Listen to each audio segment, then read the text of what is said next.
Bonjour Emmanuel, vous allez nous monter une ligne. Quel type de ligne vous allez nous monter là? Alors nous allons commencer par vous monter une ligne pour pêcher les carpes en étang. D'accord. Donc relativement fine parce que en début de saison les carpes sont moins actives qu'en pleine saison avec le froid. Donc on va commencer par un nylon dans 14 centièmes et demi. Donc, et ensuite il vous faut un flotteur. Voilà, donc on va choisir un flotteur d'une forme effilée qu'on apprécie beaucoup. Ok. Qui est énormément demandé par la Gaule nantaise d'ailleurs, les pêcheurs de la Gaule nantaise. Donc voilà. Là, le nylon est passé dans le yé qui se trouve ici. Ensuite, nous allons mettre 3 bagues de silicone. On a fait un petit empirement comme ça pour ne pas être dans la boue. Comme ça, on peut dire qu'on fait. Et on va voir si ça fonctionne.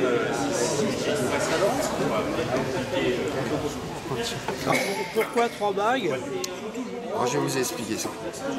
Voilà, parce que les flotteurs, quand un flotteur s'en mêle, en fait, c'est ce qui arrive de temps en temps.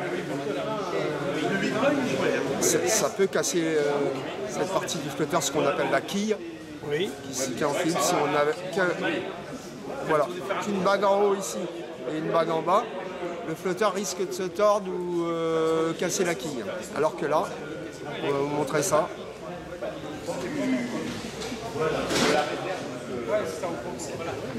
Voilà, une ici, une au milieu de la quille et une en bas. Voilà. Et là, ça revient.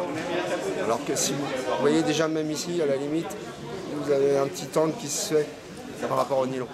S'il n'y avait que deux, c'est l'angle qui pourrait casser en fait cette partie du flotteur. Alors des plombs carrés qui sont plus faciles à centrer en fait. Voilà. Et puis c'est parce que c'est une habitude aussi pour la carpe où j'utilise beaucoup ces plombs parce que je les trouve bien. Sinon j'ai des plombs ronds, hein. Il existe aussi des plombs ronds. Après c'est le pêcheur qui choisit, hein, rond, carré.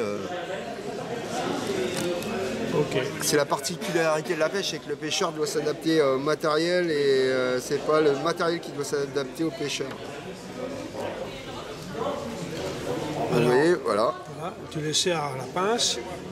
Pas trop, je suppose, mais suffisamment. Il faut qu'ils puissent bouger sur la ligne par contre. Voilà. Et on peut les faire glisser. Comme ça, en action de pêche, si les poissons sont plus difficiles, on peut les écarter ou les regrouper selon l'envie du poisson. Ça permet d'avoir une ligne qui descend plus ou moins vite. Plus c'est monté vers le haut par rapport à l'hameçon, et plus la ligne va descendre plus doucement. Et justement, je vérifie où il en est. Voilà. Et ben vous voyez ici, ce dôme blanc là ne doit pas dépasser, donc il manque encore du plomb. Il est par là parce qu'on ne voit pas. N'oublie pas qu'il y a l'hameçon et la Donc le blanc dépasse un peu et là il faut le Voilà. faire. Là, il faut absolument pas que le blanc dépasse. Voilà. Sinon le poisson. Voilà. L'équilibrage parfait parce que là il faut penser aussi au poids de l'hameçon. L'hameçon a un poids. Donc il va encore s'enfoncer un petit peu le flotteur. Donc voilà On une ligne, voit la sensibilité. Voilà. une ligne bien réglée et qui sera pêchante. Voilà. Et on verra Voilà. la moindre. Regardez, on n'a pas besoin de forcer beaucoup pour que le flotteur s'enfonce.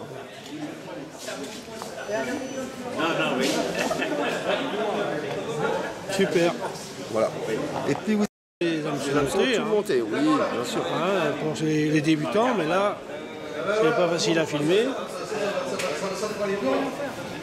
C'est quand ça filme que ça va pas faire. Si, Là, pour la pêche de la carpe, donc l'hameçon est monté en direct sur le 14 mur. centième du Mali. Hein. il n'y a pas de bad ligne. Directement sur la ligne.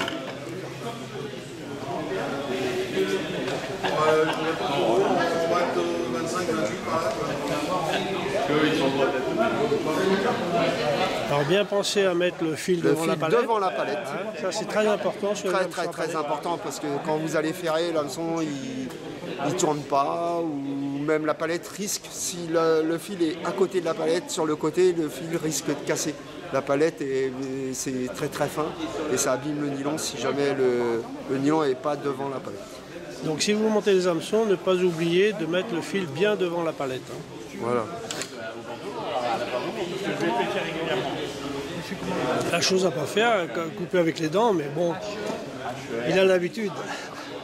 Ah mais je coupe pas avec les dents, c'était pour serrer mon nœud, voilà. Ah d'accord. Pour vous montrer que alors là on voit pas très bien. Le nylon, voilà. Que le nylon passe devant la palette. C'est parfait. Voilà. C'est de commencer par l'hameçon sur le plioir. Et moi je fais le contraire pour une simple et bonne raison, c'est que les lignes qu'on monte à la maison, on ne sait jamais dans quelle profondeur d'eau elles vont pêcher. Donc je compte sur des lignes à carpe, souvent 5 mètres.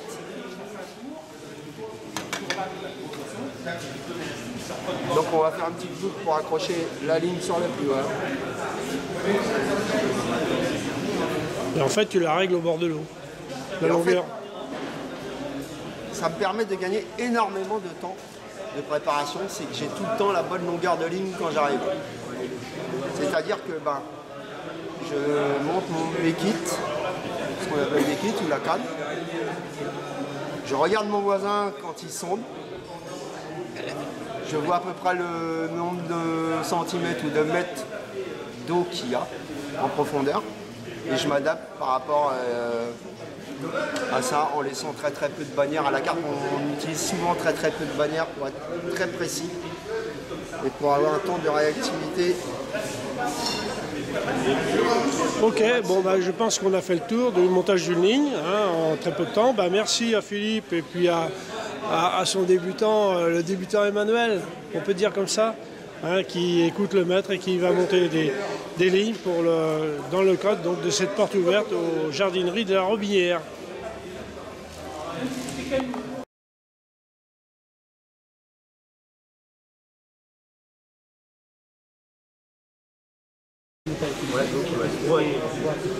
Et après, moi, je regarde énormément les pays. Oui, l'XD, je les essaie. Parce qu'avant, j'avais les...